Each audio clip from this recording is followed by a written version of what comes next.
1, 2, 3, 4. Oh, hello.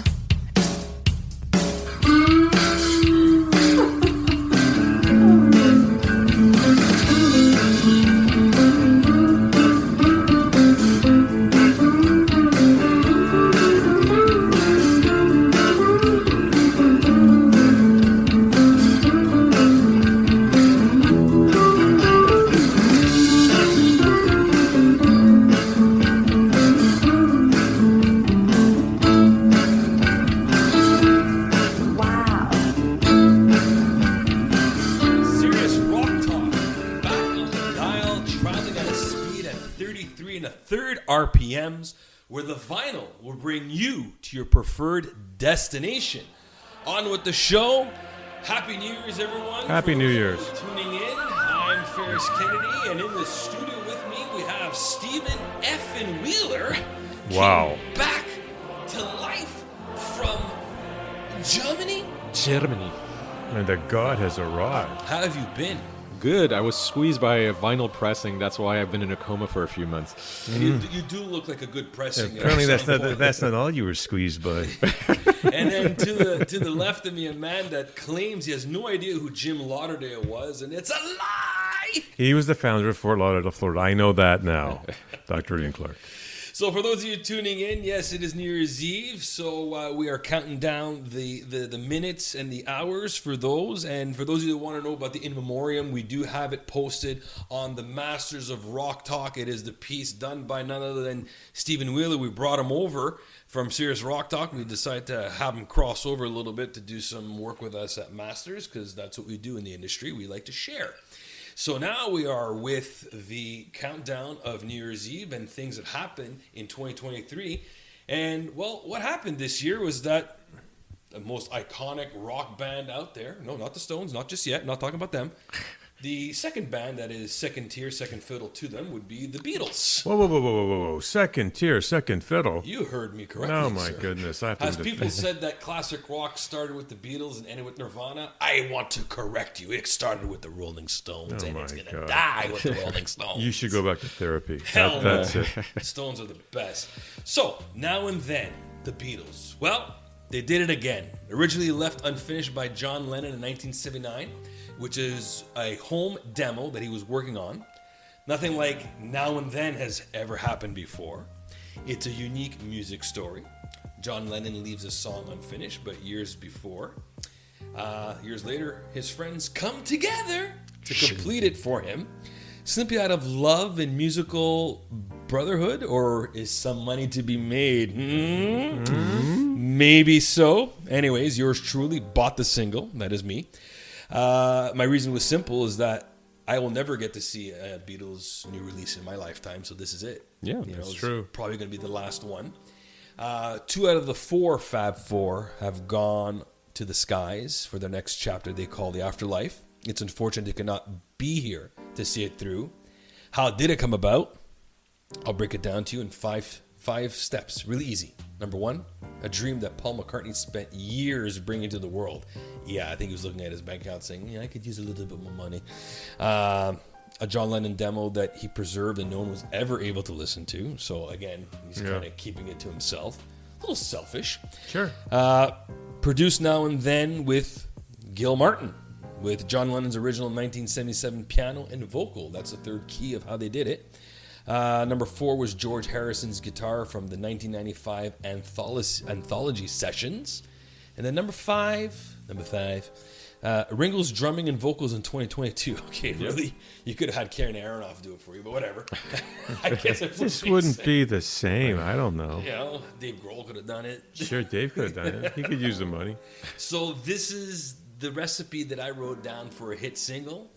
Dr. Clark, Wheels, I know you guys want to jazzercise with this one a little bit. Ian, you want to put your 6 cents Well, in? I like the song Now and Then, but I also think it's not the Beatles. It's just like Frankenrock. It's just put together with body parts, but it's not the Beatles. In fact, Paul McCartney did the slide guitar on it kind of as a homage to George. George just played a few chords and went home and said he didn't like the song. And they've reinvented this mythology that George loved the song. He didn't actually. Didn't say he didn't like it. But anyway, they put it together, and it sounds pretty good to me. And they lifted the track off with Peter Jackson's Technology, Lord of the Ring director. And I think it's okay. It sounds to me like a John Lennon song from the 70s. It's like as if it's this B-side that wasn't finished. Yeah, really. Yeah. It's nice, but it is a pretty song. It's nice. I don't think it's as good as Free as a Bird. And I really hope that's the end of the Frankenrock for the Beatles. Because apparently they're threatening more releases. And I wish Actually, they I'm hoping that they use the technology on Free as a Bird because it sounded really I know, like weird he's singing in the from the 90s. crypt. Yeah. I know. But they could go back and pull his voice. Good point. Yeah. No, I'm okay with it, but I hope that's stop it. Wills, you're okay with it? Yeah, I just didn't like the video. Although a lot of people said, "Oh, it's brave of them to like show John age 40 in the video, but McCartney and Ringo age 80." Actually, no. To me, it was just like really bizarre. It's like ghosts playing with old guys. It's Well, George looked homely in the video. Well, He had yeah. The hair.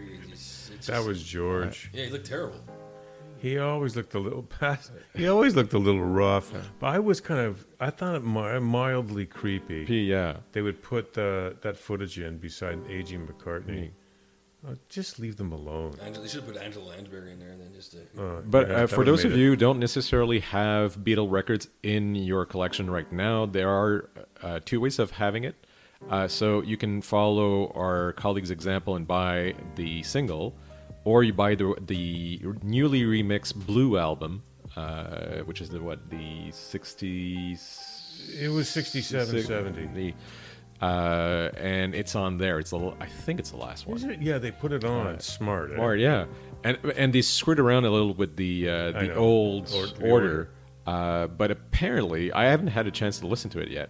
But apparently, it's cleaned up nicely. It's really nice. So if you don't have any of the Beatles records, this is like basically the greatest hits. It is. Plus the new song. So blue. So the blue one, yeah. The red one, if you really insist on being a completist. Although I've been told they've actually used the mono recordings on it. So Well, that's where they were sounds- released. Yeah. So live with it, right? All right. So the next topic, which I'm so happy about, What's that? the Rolling Stones' new album, Les Rolling Stones. Hackney Diamonds.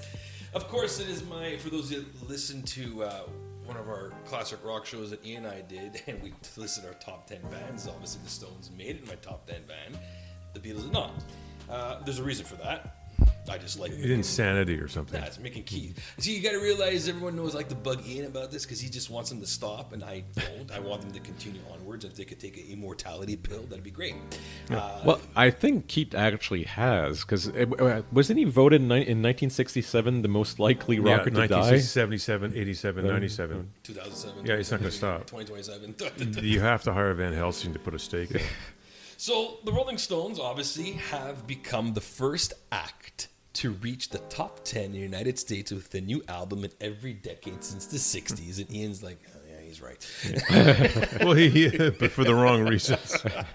The veteran band's latest student album, Hackney Diamond, has entered the Billboard chart at number 3. Yeah, good Okay. for the, yeah. They also extended their record as the act with the most U.S. top 10 albums of all time, with 38 in total.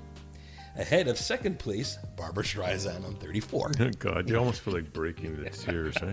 In the UK, the release has taken the group to number 1 for the 14th time. Wow. Okay.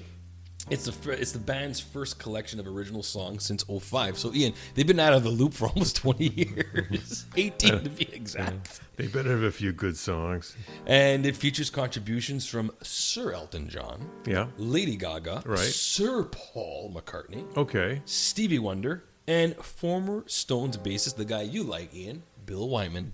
Good bassist. Very good bassist. It also has their first studio album since the death of the drummer of Charlie Watts of 2021. Now, talking with the Hackney Diamond song, Angry, Mick Jagger did say in an interview with Mark Goodman that they did take original drum recordings of Charlie, and those were not dubbed or re-edited. They kept those as is. So that's Charlie on Angry. I believe it is, yes. That's what they were saying. So, it's sad that, yes, we lost Charlie. But the album, I do have it. Of course I would. And, you know, as people saw the TikTok post, I keep getting more Stones albums for my personal collection and just to upset Ian. That way he could, you know, write about it in his blog. And weep openly. It's a twofer. It's a twofer. Now, the other thing that happened with the Hackney Diamonds, we got, what's his name there? Oh, my God. Let's see here. Well, before I get to that, I just want to say this is by far one of my favorite albums. And of course, we know I love this album. I love the Stones. It's pure because, in my view, to me, they're the greatest rock and roll band ever. If you guys remember my article, 60 Years and Counting, well, they will make another 60 years at this rate. Fingers crossed. Now, the good news is that the Stones will be touring in 2024. God, no. And it's going to be a banger. And I can't wait and I hopefully get my ticket to go witness music history. And they'll be traveling with their full medical team. Now it's time to take a big dump on somebody by the name of Damon Albarn. Okay? Everyone knows who Damon Albarn is. He's from the band called Blur. And he's upset that the Stones made fun of Hackney. And he's like, they don't know about the city. And they don't know about this. And they don't know about that. Listen, bro. You've done nothing since your first album with the Song 2, which is Woohoo, which is made popular by like the Ottawa Senators for their theme in the arena, and the song I Know Girls, I Do Boys, I Do Boys, I Do Girls. What have you done? Nothing since the 90s. Squat. So here's a little advice for you, my friend. STFU, okay? Don't knock the Stones. Don't say anything bad about the Stones because like Ian says, when you start hitting people like the Beatles, someone's going to come out and knock you one. You start knocking guys like the Stones, people like me are going to come out and say, you know what? Shut up. You've done You're coattailing nothing. you're coattailing their fame. You are. You're coattailing their fame because you've done absolutely squat. Niente. Cazzo. Rien. Rien. Nothing. You're nothing. And I have to warn you, he has a bat with nails in it. I don't care. I'm Italian. No, I mean you have a bat. So that's it. That's all I want to say. He's done nothing, and I just thought, you know what, dude, stop poo-pooing on their parade because the Stones earned it. I'm sorry, they've been around since '62. Yes. They've been around since what, '92, and you're done. And you lasted to 95, yeah. Like literally 96, Literally, 96 96, like I don't know how yeah. long they've been around. Not that long. Although not to rain on your parade, but I have the same problem with this album that I had with the Beatles single. It's the video. The video was kind of cringy. Again, because they're mixing old, like let's just admire the fact that they're still here. They're still vertical. Like just assume who you are, and frankly, get Martin Scorsese to film you again because he does a great job every time he films the Stones. I can understand what you're talking about. I think that when it comes to the video, I think it's because they want to kind of still I keep know. the guys in there. I thought the video was cool. It got hit for being sexist and all this stuff. I thought it was a Oh, no, great. I had no It's problems a with- Rolling Stone video of a pretty girl in a convertible. It was different clips of the Stones over the years. It's the Rolling Stones. Yeah. No, but my problem is not that. It's just, again, it's too much computer being involved and You're like like the AI generated. Oh, I see. no, that's the thing. Yeah, like the Stones are real, so I don't see why the AI should be like the Beatles. You can excuse the fact that the song is AI anyways, to a certain extent. Yeah. Whereas the Stones, it's still very much organic. Well, the old age home wouldn't let them out for filming, so they had to, Oh, they had to make it for clips. Well, that was informative. So you do like Hackney Diamonds, but you probably hate Aerosmith. Am I guessing? No, actually, I love Aerosmith. Okay. And This is the end. This is the other thing about Aerosmith. I think, ladies and germs, this is it for them. I had a small piece that I will just summarize for you guys. Very Okay. straightforward. Aerosmith, 50 years and no more counting.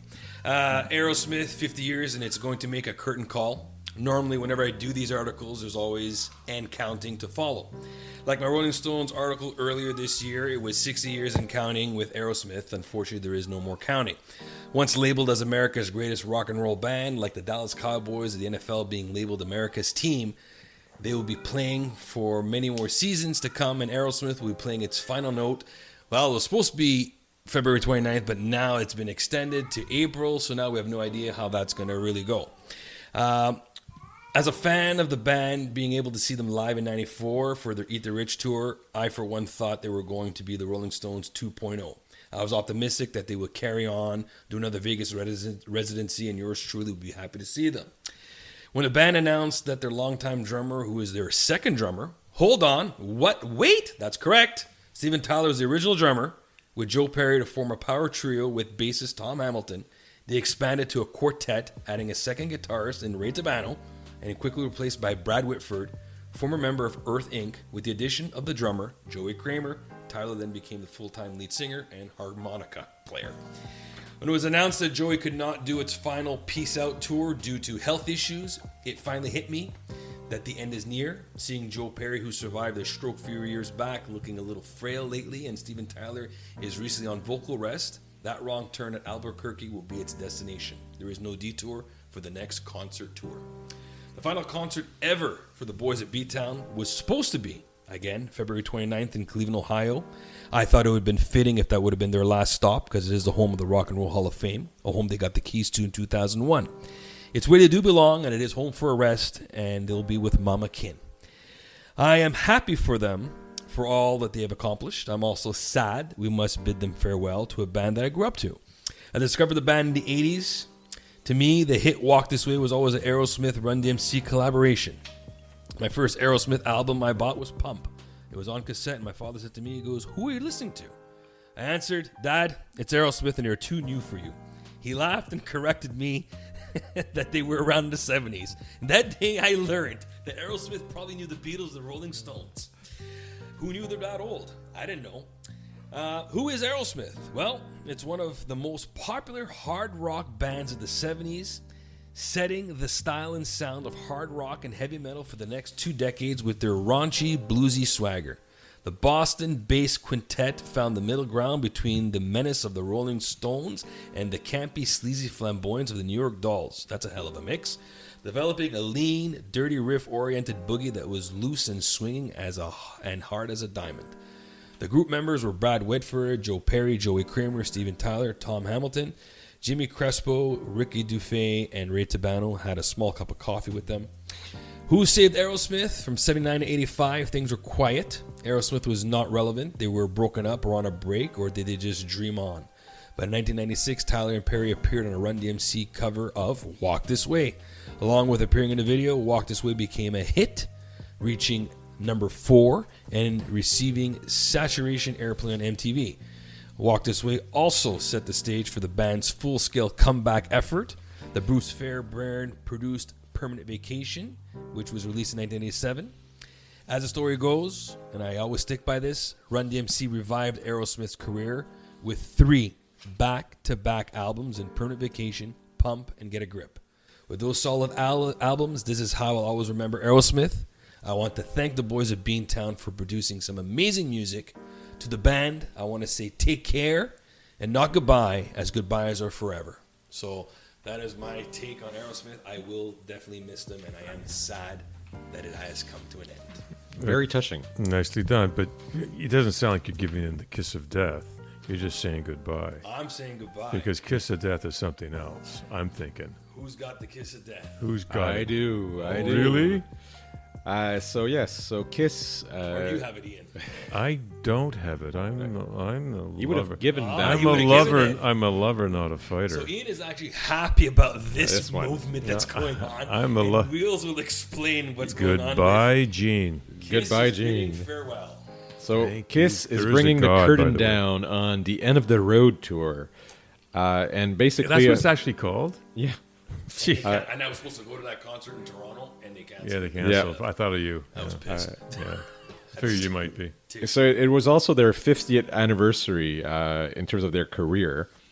And yes, so some Canadian shows were canceled due to the ill health of some of the members. Well, it was Paul Stanley, so because it was him, they can't go on. If it would have been like a drummer, they could have Yeah. found some dude. Yeah, I know.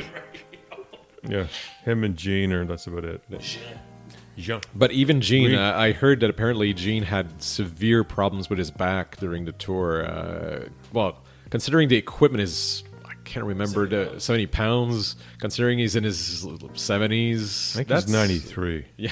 70 pounds of that equipment, as if he's doing military training. Kind of, yeah. Yeah, well, he could maybe rework it a bit. He doesn't have to load up on that goofy stuff. Like, just go without the makeup. Who cares? Yeah, really. You know, Yeah, really. Although he's had facial construction. So they went out with a spectacular, according to a lot of critics, final bow in New York City. But is it really the final bow? Is it just another beginning? Well, there is a lot of talk around that. That being said, it was streamed from Madison Square Garden through pay-per-view events throughout the world, mostly in North America, though. And they made chuckloads of millions of dollars for that specific show. Why? How'd they? Because of simulcasting and stuff. Simulcasting, yeah. Plus, the tickets were sold at Taylor Swift prices, I'm guessing. I guess that. She's incredible. So for the last show, basically, it was a huge undertaking with pyrotechnics up the wazoo. And apparently the music was so loud that they broke. I'm not sure if they broke the law in terms of the sound limits, but they got pretty close to it. Very Spinal Tapian. And to make it a little better for the fans that actually paid to be there live, apparently they had a music sync LED light bracelets on every seat, and basically they decided to really make it so that the fans that were there would have a lasting feeling, because apparently all the way to row 10 you could feel the scorching of the flames that they used on the stage. Well, I heard also they handed out small towels so when Gene spit blood on the first row, they could just do a handy wipe up. Exactly. So, of course, Sinatra used that same trick. Yeah. So the ceiling scorching flames apparently were used to make it a valid point that they are the hottest band in the world. Oh, that's interesting. And they had an encore segment, which to a certain extent could not be anything but pre-programmed. Sure. Augmented by a shower of ticker tapes, balloons, and confetti cannons. And apparently there was also, at the end of the last song, a QR code that was displayed on the screens on the stage. And so you scanned that and you directly deposited your entire savings into Gene Simmons' account? Kind of, yeah. I heard about that. So basically Stanley was saying, this is the end of the road. This is the beginning of another road. So that's when they showed the QR code. We're not going anywhere. You'll see us in all different things all the time. See you in your dreams, which is kind of ominous. But the reason is really because I think it was the next day or something like a few hours later, they announced the Avatar band of Kiss. So Kiss, the living, breathing band, has come to a close. Kiss, the merchandise kings, the product will go on. That's going to be on. But I've heard horrible things about the Avatar. Apparently, they're the least credible avatars of all these new shows with holograms. ABBA has one. ABBA has one, but apparently they are nowhere near ABBA territory yet. So they're Yeah, but they're older people that don't want to tour, so the Avatars tour. Yeah. And so Kiss saw this and thought to themselves, "Hey, no, Gene saw this." Yeah. Yeah, I think Paul is more like, look, I'd rather just write it on my own, and if I could do it, I'll do it. Yeah. I don't think Gene's a financial genius. Yeah, he's the brains behind that. He's the brains. Yeah. Well, thank you very much. I guess there's a guy from the South named Lee Getty. You ever heard of him? Yeah. Or is it Getty Lee? It's Getty Lee. Oh, it's Lee Getty. His name backwards is Eel. Eel. Slippery as a greased eel. But that's not his real name, though, is it? Well, no, it's The showbiz stuff. the showbiz. What's he be up to What is Giddy Lee for up to? 2023? What did he do? That's so cool. He talked about his effing life. Wow, that is so interesting. I'm going to pick that up. That's a hot seller. Yeah. Well, it's literally No a door kidding. stopper. In terms of, You could crush your chest. oh, and yeah. head with it. Is it that thick? It is extraordinarily Yeah, thick. you So can. he went from the beginning until today. Oh yeah. Oh, yeah. Actually, there's even a detour where he talks about the life of his parents, which was a horrible experience because his parents were both in concentration camps. So from basically every review that I've seen, and from what I've read, it is considered one of the best biography by rock personality in the last 20 years.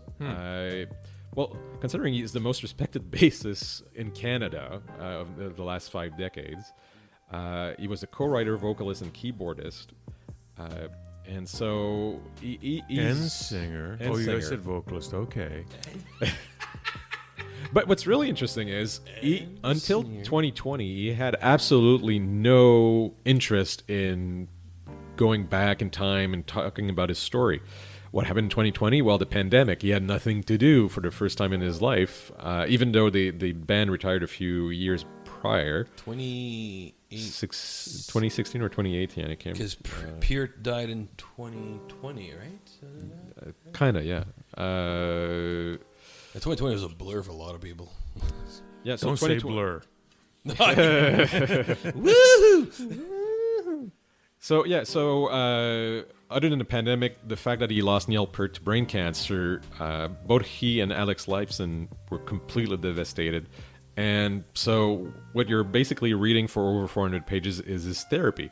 400 pages? And above. It depends on the edition that you hit. It's like the Elon Musk book my brother got me. It's like the size of War and Peace. I'm like, what do you expect me to do with this? Read it? Not really. No, it's a weapon at that. At 400 pages, it becomes a weapon. Yeah, I stop my books at 200. That's it. Once you go 200, man, it's too much. Yeah. What do you have to tell me? I do 120 at 14-point print.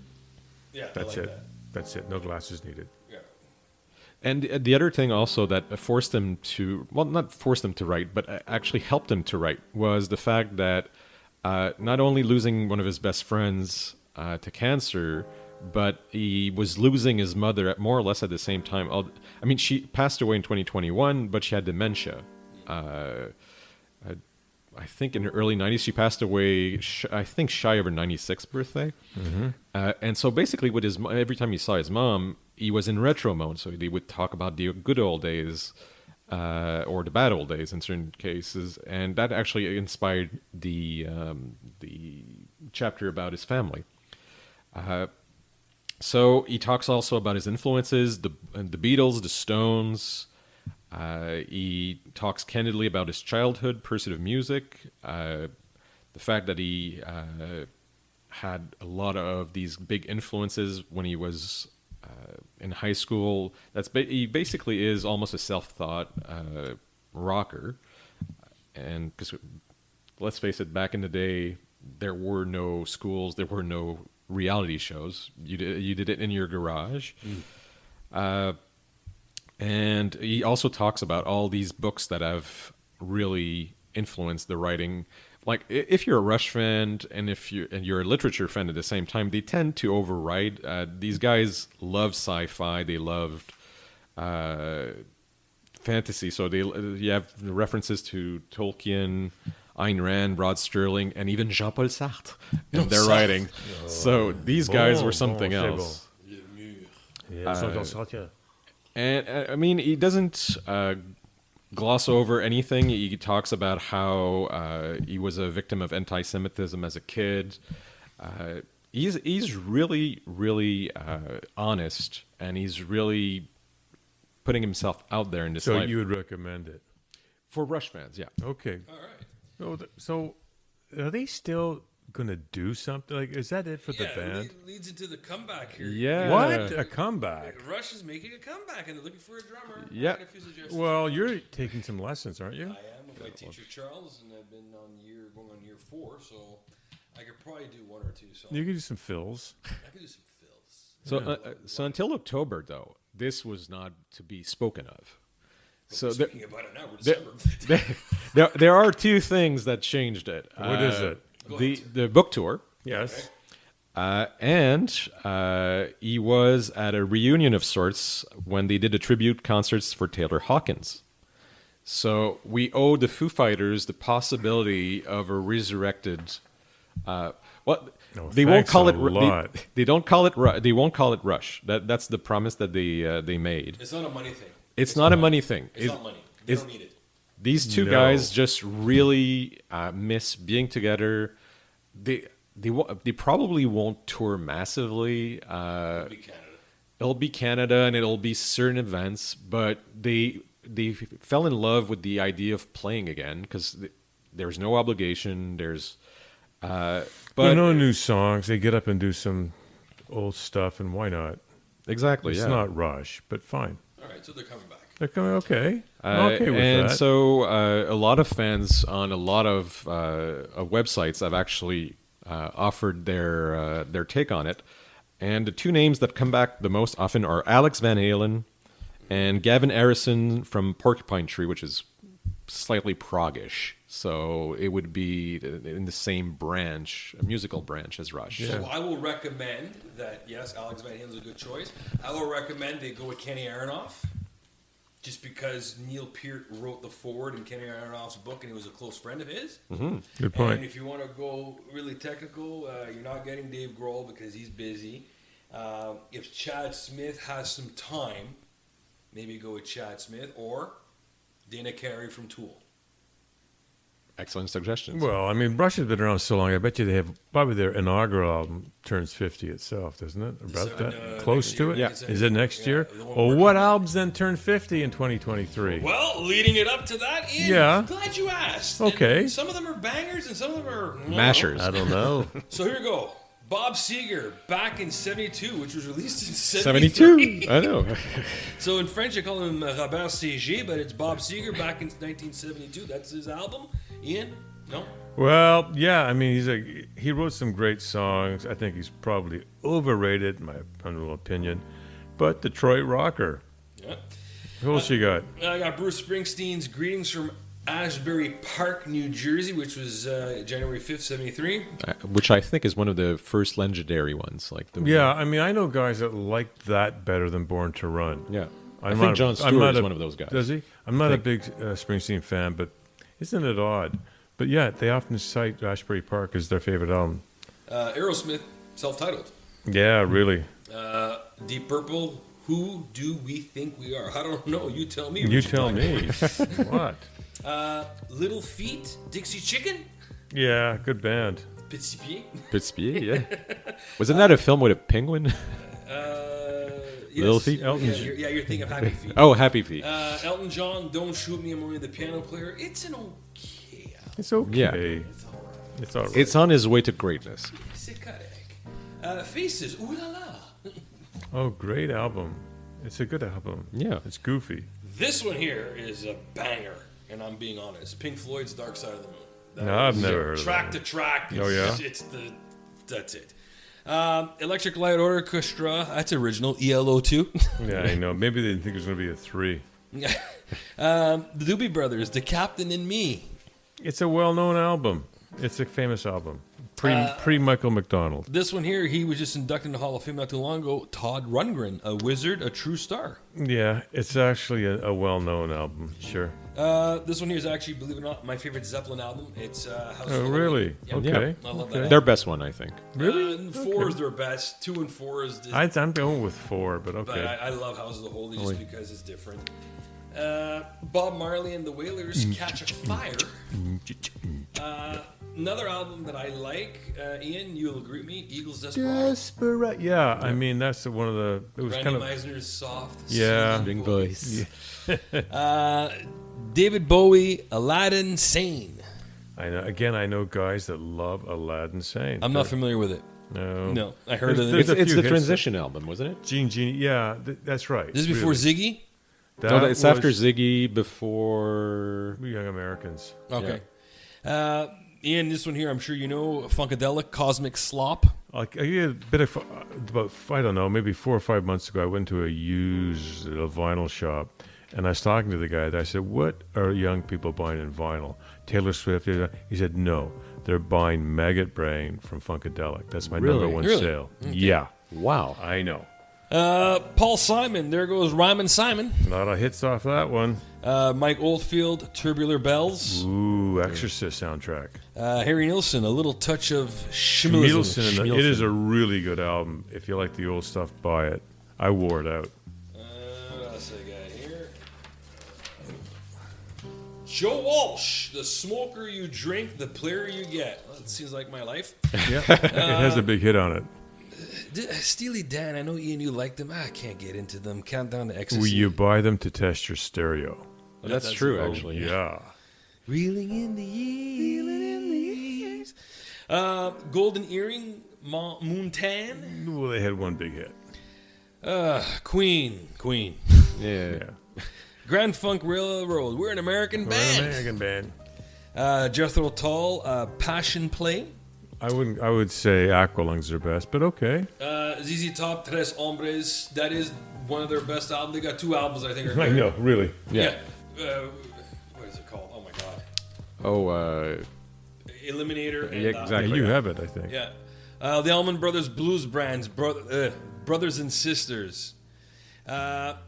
Leonard Skinner, pronounced Leonard Skinner. Funny enough, it was released August 13th, 1973. I'm not lying. When I bought this album, it came to my door from Para Music from Toronto on August 13th, 2023. 50 years to the date I received it in my collection. It is a very good album. The Rolling Stones, Goat's Head Soup. Ian, of course, you know I have this one. I have it. It's actually a great album. is a You never great hear album. Hyanjay's in that. I begins with an H too. Hyanjay. So, NJ! Hyanjay. I'm not a big fan of this guy, and I gave the album to my buddy Kyle. Frank Zappa and the Mothers of Innovation Of Indonesia. Overnight Sensation. This is odd. Greg Allman released a solo album. I know. Really? Really? Maybe you should just kind of do what you do. I thought that was a little overambitious. Laid back. Jackson Brown, For Every Man. Ian, I know you know this album. I never really liked him, but I think of him kind of as the eagle that wasn't. You know, Take It Easy, he wrote.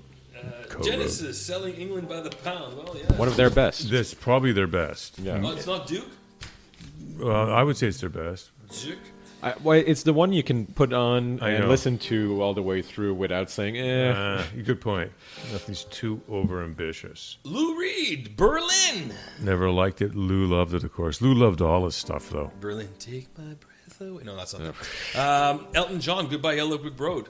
One of the best double albums, well, if not albums ever released, in my opinion. Ian, I don't know if you like this one too much, but Neil Young, Time Fades Away. That's a terrible album. See?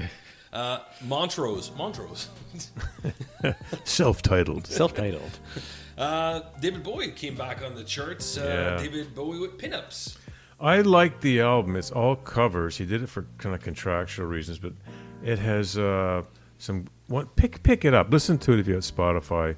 Maybe it's not worth a purchase, but it's a good album. The Who, Quadrophenia. I would say their single best album. It's a double. John Lennon, Mind Games. Great album. I bought it when Yeah. it came out. Yeah. It's Black Sabbath, Sabbath, Bloody Sabbath. yeah. Another great album. Not a great album. No, another one. Sorry. Hall & Oates, Abandoned Lucinote. I don't know that one. No, me neither, actually. Bruce Springsteen, The Wild, The Innocent, and the E Street Yeah. Shuffle. Yeah. I didn't think it was very strong. Billy Joel's best album, Piano Man. Yeah, it's Yeah. the best album. That's 73. Yes, sir, 50 years. Wow. I just don't like that song of his, Something in an Italian Diner. Or Yeah, you never liked that I one. hate that song. But I think everybody had that album. Whenever you went to a house back in the 80s and 90s, everybody had Piano Piano Man? Man. Everybody I had think it it. has Captain Jack on it, too, I think. Yeah, it does. The Kinks, Preservation Act 1. I like it. It's a good album, but I don't think they made two. So Alice Cooper, Muscle of Love. Not his best. It's not a strong album. Emerson, Lake and Palmer, Brain Salad Surgery. One of their best. I would say it's probably their best. Paul McCartney and Wings, Band on the Run, December 5th, 73. Go figure that out. I'm thinking it's Yeah. their best. Yeah. Yeah. Oh, yeah. Before they By a should- long they shot. should stop there. And then, yes, Tales from Topographic Oceans. Topographical Oceans. It was everywhere Yeah. back then on every T-shirt. Well, I forget the name of the artist who did Yes, but he was almost as well known as Yes. So All right. And that's what I have for the top 50 albums. Well, that's that not turned bad. 50. Ian, you're going to talk about a certain organization that just does not. it's close to my heart. Well, they don't listen. Oh, they don't listen. You mean the Rock and Roll Hall of Fame? Look at as listeners of our podcast know now, I have some issues with the Cleveland-based Rock and Roll Hall of Fame. I'm not alone. To begin, this comes from actually a website called notinthehalloffame.com. I mean, how cranked up do you have to be to actually register that and populate it? Critical commentary about the Rock Hall is focused on surface issues, such as Rock Hall's baby boomer bias, the lack of diversity among the nominating committee members and the voting bloc, and the aura of secrecy surrounding the administration and logistics of the Rock Hall's operations that naturally lends itself to conspiracy theory. Yeah, I don't really agree with that. That's kind of overheated, but okay. These are genuine concerns, and addressing them goes a long way to improving and nominating the election processes. What has been missing? Well, this person says, I've pointed out previously, is a root cause analysis that demonstrates that these processes are fundamentally doomed simply by what the Rock Hall expects to accomplish and how it goes about doing that. I agree with all this to a certain degree. I agree. I'm not that amped up, but the writer here lists 3 fundamental issues. 1, there's no standard definition of rock and roll. That is one of the core problems of the Rock Hall. No one can tell you ever, is it Danny and the Juniors? Is it Led Zeppelin? Is it Mothers of Invention? It can't be everything. Classical music is not everything, so why is rock and roll everything? Number 2, there are no objective evaluation criteria that can be universally applied to the candidates. It's really true. Like, why are some classical composers in there, so to speak, modern classical, and Led Zeppelin? Number 3, the Rock Hall employs a small hall mindset methodology adapted from the Sports Hall of Fame that is completely inadequate to its task. Totally agree. It's almost like a Sports Hall of Fame. To put it bluntly, the Rock Hall did not think through what it wanted to do and how to do it. And after 40 years of inducting a handful of performers, it has created a tremendous backlog that grows greater every year. Okay, that's from notinthehalloffame.com. My own feelings are very close to that. I'm a 2-time visitor to the hall in Cleveland, Ohio. And my feelings is that it should just remain a museum and make it a museum full-time. Forget giving awards to rock and roll. I think that's counterintuitive. I don't think rock and roll should get awards. I think it's goofy. And I would just say keep it as a museum, and that's it. Forget the ceremony. It's often painful to watch. And forget the nomination process. It's always a disaster. Make it a wonderful museum for rock music. That's where I'm at, baby. I agree. Yeah. Good for you. It's actually interesting that your criticism of it is the same you could use for the Grammys. Oh, absolutely. Bottom line, I don't think any artistic accomplishment should have awards. Why, this book is better than that book? Really? It's just your opinion. And in 5 years, you could switch around. So what? I think awards are given for monetary reasons. Yeah. Right? That's the only reason. So, All right. anyway, And now we got albums that turn 30. 30. Here's the one on the list. Ian, you're going to like this one that Which started one's off that? the year in 1993. Elvis Costello and the Brodsky Quartet, the Oh. Juliet Letters. Give it a rest. What a pretentious. Was it with the Brodsky Quartet back then? That's what he says. Oh, okay. Because they reissued it, and I thought the Brodsky Quartet was an addition. Okay. Yes. So you learn something new every day. That's what they did. Paul McCartney off the ground with the big hit, Hope of Deliverance. Next. Yeah. Poison, Native Tongue. Next. Ian, this one here, you laughed at it. yeah. Mick Jagger, Wandering Spirit. Next. Was that considered the worst solo album ever? No, he had another one that was worse. Oh, really? Okay. Yeah, I think it's called She's the Boss. Oh, yeah. If you Oh, would have thought it Lord, could have gotten any worse, there was worse. Worse. Duran Duran. Not a bad album, actually. With Ordinary World, I really like that. That's a one. great song. And Come Yeah. On Done. That was a good album. This is good. This is worthwhile mentioning. I can't believe this one was still going. Leonard Skinner, The Last Rebel. Really? Stop. Radiohead, Pablo Honey. It is not their best album. No, it's far not. from it. Okay. Sting, 10 Sumner's Tales. So pretentious. Stop. Living Color. Stain. Tash. Tash. Lenny Kravitz, very good album. Are You Gonna Go My Way? I really like this album. It has Eulythria, and it has Are You Gonna Go My Way? A lot of Beatles influence on this one, Yep. especially with the Across the Universe. You could definitely see that on there. Coverdale Page, which David Coverdale and Jimmy Page. Why? I don't know. I know. I think it was a mistake. Depeche Mode, Songs of Faith and Devotion. Whatever, David Gahan, you got to give it to him, right? Oh, yeah. Yeah, really. The Kinks, Phobia. It's a brutal album, Yeah, I can't believe they're still going. and I'm a big Kinks fan. It's a terrible album. It is. David Bowie, Black Tie, White Horrible, Rose. horrible album. It should never have been released. Tool, Undertow. Really good album. Aerosmith, Get a Grip. That was a fantastic album. Yeah, Like I good said album. earlier, was the three back-to-backs. That was the Yeah. one that came out that really gave it. Vince Neil, Exposed. Yeah, he really exposed himself there as being horrible on his own. Sorry, I love Vince Neil, I love the Crew, but let's just be honest. Anthrax, Sound of White Noise, Billy Idol, Cyberpunk. Not his best. No, He was past his due date by that point. yeah, a lot of these guys are past their due dates. This one was actually a decent album. U2 Zooropa. Yeah, I like Dog Tongue Baby, but I can handle it. Yeah. Todd Rundgren, Ian, your buddy, No World Order. No? And the big problem with Todd Rundgren is often has gimmicks. It often seems on his releases, and it struck me as gimmicky. Smashing Pumpkins, Siamese Dreams, a fantastic album. Yes, we know Billy Corgan, you wrote the whole freaking thing. It's yours. It's yours. We got it. It's yours. That was a very good album. Followed up after that, actually, Billy Joel, River of Dreams was not a bad album. A lot of blues influence True. on there. He was going into this soul Motown kind of Yeah. Nirvana, In Utero, very good album.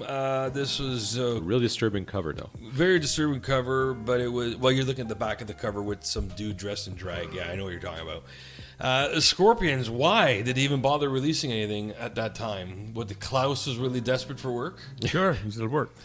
Rush Counterparts, not a bad album. Yeah, not their best, but on their way to like a resurrection. Yeah, so that was okay. Pearl Jam Versus, that's the one with the goat on the cover. Or my buddy Mark when I was singing.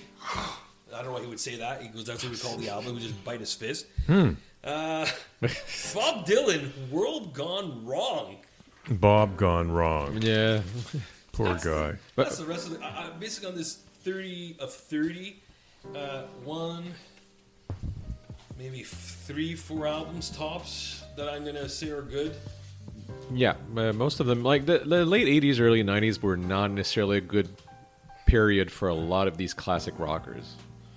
Well, we just read out the 50 years old and 30 years old. What are the better ones? It's just The 50. objective. Yeah. 100%. I mean, you have to think about it. It's just a reflex. Reflex is the only... See? Yeah. So, moving on along, Wheels, you got something? Or Yes. Well, more or less along those lines. A little brief one? Yeah, the brief one. Traveling with Wilburys turned 35 this year. The best super group ever to call the George Harrison B-sides, right, Ian? It's basically get George out of the house group. What? So- He didn't. Yeah, he just wanted to get out of the house. Yeah. His wife was sick of him. I'll form a band, and he did. Actually, so a lot of people call it a low-key masterpiece, mostly for the volume 1. So the guys were Lucky Wilbury, or Bob Dylan, Nelson Wilbury, George Harrison, Lefty Wilbury, Roy Orbison, and Otis Wilbury, which is Jeff Lynne, and for some strange reason, Charlie T. Jr., Tom Petty. Yeah. I'm not So- even gonna comment. Just keep this brief, or I'll turn the mic off. So it's basically these guys that at this point in their career are a little rough in the They're getting a little thick in the gills. a little thick in the gills, and Something to do. exactly. So what happens is Cloud 9 Volume 1 is where Harrison starts to get his mojo back. True. And he starts going to see his buddies, Dylan and all the others. And there's this beautiful story that the only reason why Tom Petty's in the band is that they needed to go get a guitar, and he had one. Harrison forgot his guitar Guitar. at Petty's place. Why he was at Petty's place? Nice. Who knows? He must have lost his way. Like, seriously, why would you go to Tom Petty's place? Yeah, if you had GPS, it would be over. Like, just buy another guitar. Exactly. He can't afford it, I think. Some people also say that the Volume 1 is actually what resurrected Bob Dylan's career to a certain It was extent. a low point. The Dylan's career was Wilburys? at a low- Or, yeah. What? No, the way you said It was a low. How low can you go? Dylan's career was. He was swimming through the toilet. It was his son over. Wasn't even out yet. Yeah, Performing. that's why he showed up. Yeah. You think Dylan's going to, yeah, I got some free time. No, of course he's going to show up. His career was in the dumps. Yeah. Robertson took a second. His got a second win. He was okay. God Okay, bless yeah. him. And we have to remember, like Bob Dylan, when they recorded the Volume 1, was 47, Tom Petty was 38, George Harrison was 45, Jeff Lynne was 41, and Roy Orbison was the oldest at 52. And he died. Mercy. He died at like 52, like so young. Yeah, I know. And he died 6 weeks after Handle with Care was released. All right. You're a rich girl, and you've gone too far. But it doesn't matter. Yeah, Hall and Oates, as everybody knows, Hall and Oates. Inside fighting. I'll say, Hall and Oates. Let me just think about Hall and Oates for a second, if I may. Well, to begin this way, they're John Oates is half the hugely successful pop dude. Who's the Hall and mustache guy? Oates. Who's that? The guy with the mustache. Who is it? That is John Oates. John. Okay. Daryl Hall's the taller blonde guy with the Yeah, mullet. Okay. Yeah. All right. John. Okay. Hall 77 is Suey Oates, who's 75. And, yeah, they're getting old guys. Initially, it was a confidential lawsuit that came to light in November when Hall also filed and received a temporary restraining order against Oates. Now, what was he doing, yelling at his window? Hey, where's my money? Anyway, hey, I can see you moving in there. Anyway, he can't get within 50 feet or he gets the stone thrown at him. A week later, it was revealed that Hall is attempting to block Oates from selling his share of the duo's music to a music publisher called Primary Wave Music, which has been around recently because they bought up the catalogs of David Bowie, The Doors, Bob Marley, Whitney Houston, Stevie Nicks. These are guys that you have to look up Bowie bonds. See, Bowie was the first guy. They used to call it Bowie bonds. Basically, it's getting your future earnings now. It's kind of like a reverse mortgage rollback. It actually is if you want the money now. In a declaration filed in November, Hall called the planned sale, quote, completely clandestine and a bad faith move, blatant violation of long-standing business agreements. Oates filed a response within hours saying that his buddy's statements were inflammatory, outlandish, and inaccurate. So remember, one of their hits was called I Can't Go For That, No Can Do. Yeah, well, maybe that's the problem here. Money and music, folks. It's like oil and water. So just rock on. And leading on to that, Dr. Clark, your horrible person bonehead of the year award goes to. Well, it goes to somebody that is internationally known as a really dreadful man. And recently I was reading an article about him. This is from the Los Angeles Times. And it's titled, Rock's Most Difficult Star, What Happened to Van Morrison? Oh, I thought you were going to go somewhere else. But No. The fall from eccentric genius to conspiracy theorist. Poor Van the man. Morrison has long been deeply distrustful and disdainful of authority figures, which in his line of work has mostly manifested themselves as record executives. This initial distrust over time developed into full-blown paranoia and expanded its scope to include those who covered his career, which he began to broadly refer to as the media. So his turn toward the alt-right didn't come out of nowhere. Broadly speaking, Morrison's career arc looked something like this. He went from being a brash teenage wonderkind with his band Them to a promising solo artist, Brown-Eyed Girl, to moody, soulful poet, creating Astral Reeks and Moondance, both great albums, by the way, to middle-aged curmudgeon, showcasing occasional moments of brilliance, until he slowly devolved into boozy uncle type, cranking out boilerplate blues LPs. He has totally unpredictable mood swings. His temper's awful. His bitterness have become the stuff of legend, including everything from smashing someone else's guitar on stage during a show to firing members of his band with little notice or cause. and confronting a journalist about their credentials, it was reported that two guys who played with him in his band said it was music heaven but personality hell. It reached the stage that they used to pee in the liquid Morrison used to soak his harmonica and sax reeds. Not enough that he might notice, but enough to make them feel better. Folks, I don't advocate that practice at all, but if it made them feel better... It's bad for the harmonica. Yeah. My feelings that Van the Man does have some kind of genius, but it is in sporadic battle with his own demons. Maybe that makes great music. I think not. Who's to know? For those of you new to Van the Man, I suggest his album Moon Dance. You can't go wrong. He's going to be touring, by the way, in 2024. Really? Wow. Wow. And I wouldn't blow a saxophone with the same reeds he's using, apparently. So, before we end off, there's two things I definitely want to bring up. We Didn't Start the Fire. Billy Joel did that song back in 1989. And Oh, yeah. Fall Out Boy, God bless them, they came back with a version from 89 to 2023. And just from the first three sentences, you got Billy Joel saying, Harry Truman, Doris Day, Red, China, Johnny Ray, South Pacific. Let's go to the 2023 version. Captain Planet, Arab Spring, LA Riots, Rodney King, Deep Fakes, Earthquakes, Iceland Volcano. Wow. Totally nice. different from Harry Truman to Captain Planet. Obviously in their version they mentioned icons that we were familiar with, like Michael Jackson, Kurt Cobain, the whole Donald Trump thing, and obviously I thought there was more political history in Billy Joel's version. Do I like the song? Yeah, I do. Do I like both songs? Absolutely. I think they're like Ian would call it a list song, right? It's a list song. And it's kind of cool that they decided to say, hey, we got to update it. What happened? 1989 to 20, it's a long time. So here we are 34 years later.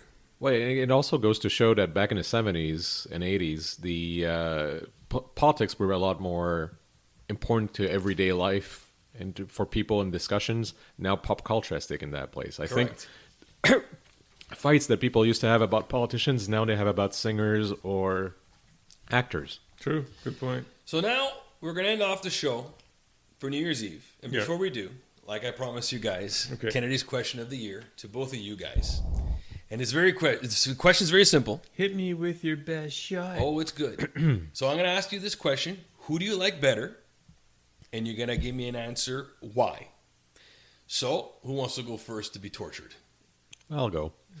Who do you like better? The Beatles or the Rolling Stones? And why? You got 2 minutes. No, you don't have 2 minutes. the Beatles, in terms of, they're easier on the ears in the sense that you put a Beatles album, anything after 65, and there's always going to be a good tune. Whereas the Rolling Stones, there's a lot more diversity. There's a lot more. Some of them are much more challenging to a certain degree, but it's not pure pleasure. Like sometimes the Stones are work. I've never had to work to listen to an entire Beatles album. Not bad. Dr. Clark? Beatles, no question, because they're better composers, and I like great composed songs. That's it. Fantastic. And I like the Stones better, so we'll leave it at that. Longevity is a key of mine. So, the new year is going to be ringing in, so I'm Ferris Kennedy. I want to wishing everyone a happy new year. Happy New Year. Happy New Year. And we'll see you all in 2024. Be there, be square. Take care. Take care.